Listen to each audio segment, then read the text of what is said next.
ऐसे ऐसे दोगले लोगों से आप लोगों को बहुत ही सावधान रहने की जरूरत है।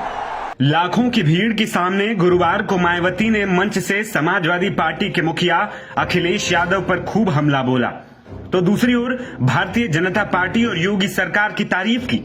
ऐसे में अब मायावती के आरोपों और हमलों पर अखिलेश यादव का भी पलटवार आ गया है। अखिलेश ने एक्स पर पोस्ट करते हुए मायावती को जवाब दिया। आपको पहले बताएं कि अखिलेश ने क्या कहा, उससे पहले सुनाते हैं कि आखिर मायावती ने अखिलेश और सपा को किस तरह आड़े हाथों लिया। अखिलेश यादव से मैं ये पूछना चाहती हूँ, यदि मान्यवर श्री कांशीराम जी के प्रति आपका इतना ही आदर सम्मान था, तो जब यूपी में मेरी सरकार थी तो मेरी सरकार ने अलीगढ़ मंडल में कासगंज के नाम से अलग से जिला बनाया। उस जिले का नाम मान्यवर श्री कांशीराम जी नगर के नाम से रखा था। लेकिन जैसे ही समाजवादी पार्टी पावर में आई, उन्होंने नाम बदल दिया। मान्यवर श्री कांशीराम जी के नाम पर हमने कॉलेज, यूनिवर्सिटी, अनेकों संस्थानों के नाम रखे, अनेकों संस्थानों के नाम रखे, जनहित की योजनाएं शुरू की। सारी के सारी अधिकांश जो बड़ी बड़ी योजनाएं थी वो सभी की सभी इन्होंने बंद कर दी समाजवादी पार्टी की सरकार ने। ये इनका दोगला या दोहरा चरित्र नहीं है तो क्या है? जब ये सत्ता में रहते हैं, ना इनको पीडीए याद आता है और ना पीडीए के जो संत गुरु और महापुरुष है वो भी याद नहीं आते हैं।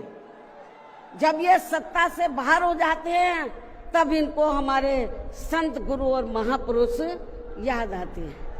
तो ऐसे दोगले लोगों से आप लोगों को बहुत ही सावधान रहने की जरूरत है। बसपा सुप्रीमो के इन्हीं आरोपों पर अखिलेश यादव ने पलटवार किया। अखिलेश ने शायराना अंदाज में एक्स पर लिखा, क्योंकि उनकी अंदरूनी साठगांठ है जारी, इसीलिए वे हैं जुल्म करने वालों के आभारी। दरअसल अखिलेश के इस पोस्ट के मायने निकालें तो अखिलेश अक्सर बसपा और मायावती को बीजेपी की बी टीम होने के आरोप लगाते रहे। ऐसे में इस बार फिर अखिलेश ने इशारों में यही कहने की कोशिश की। आपको बता दें कि 4 बार उत्तर प्रदेश की मुख्यमंत्री रही मायावती और उनकी अगुवाई वाली Bahujan Samaj party active mode में आ गई। बसपा संस्थापक कांशीराम के परिनिर्वाण दिवस पर मायावती की पार्टी ने लखनऊ में बड़ी रैली का आयोजन किया, जिसमें लाखों समर्थक पहुंचे।